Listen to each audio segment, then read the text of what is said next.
So, how did I do this research? What was my methodology?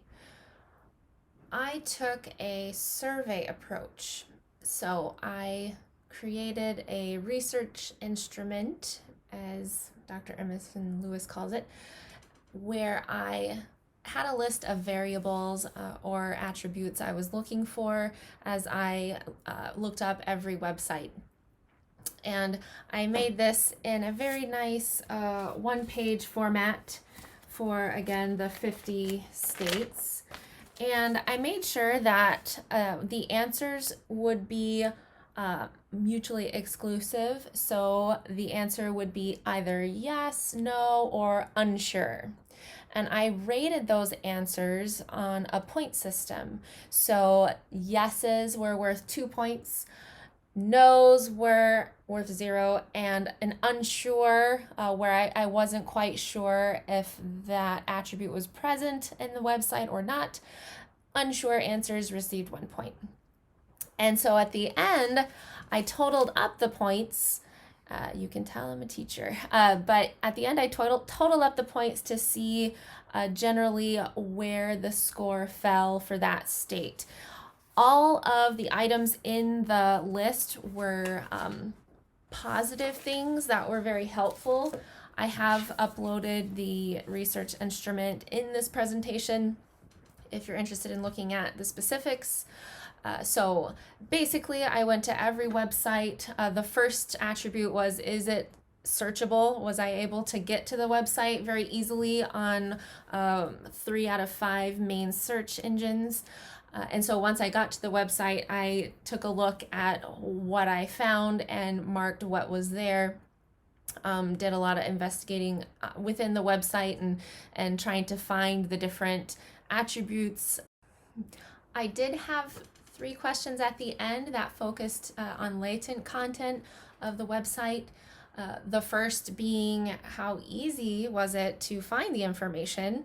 Was it very easy, somewhat easy, or not easy to find? And with those 4-point ratings, I had 3 points, 2 points, 1 point, and 0 points.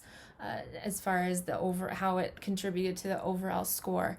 The second question was, how understandable was the language and the information in general? So did it follow an understandable format, an organization for those who were looking to get information? So was it very understandable, somewhat understandable, or not understandable?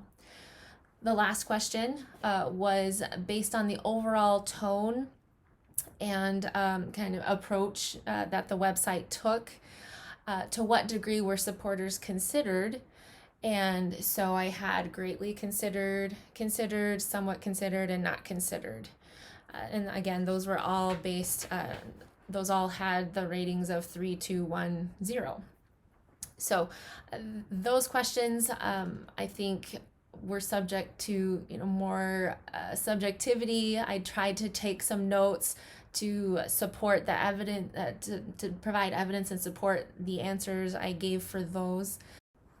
One thing that's important to mention too is that I felt it would be important to have a second opinion on these websites. So I did enlist my husband to help me and take a sample, not all 50 because that was a lot of work, but to take a sample from certain,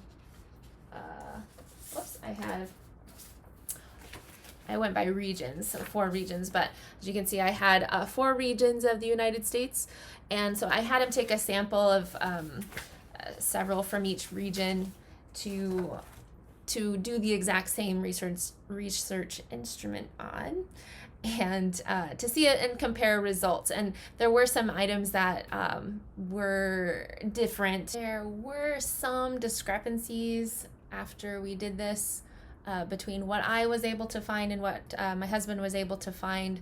And I think a lot of that is due to me going through so many websites, and after so many, I tended to know exactly where to look after having been through so many websites. So I believe that affected my answers as far as ease of how quickly I could find things and how easy things were to find and where to find things.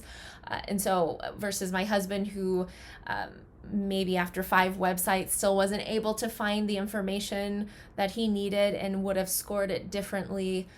Whereas I would have known where to find the information after having, 20 websites that I had been through.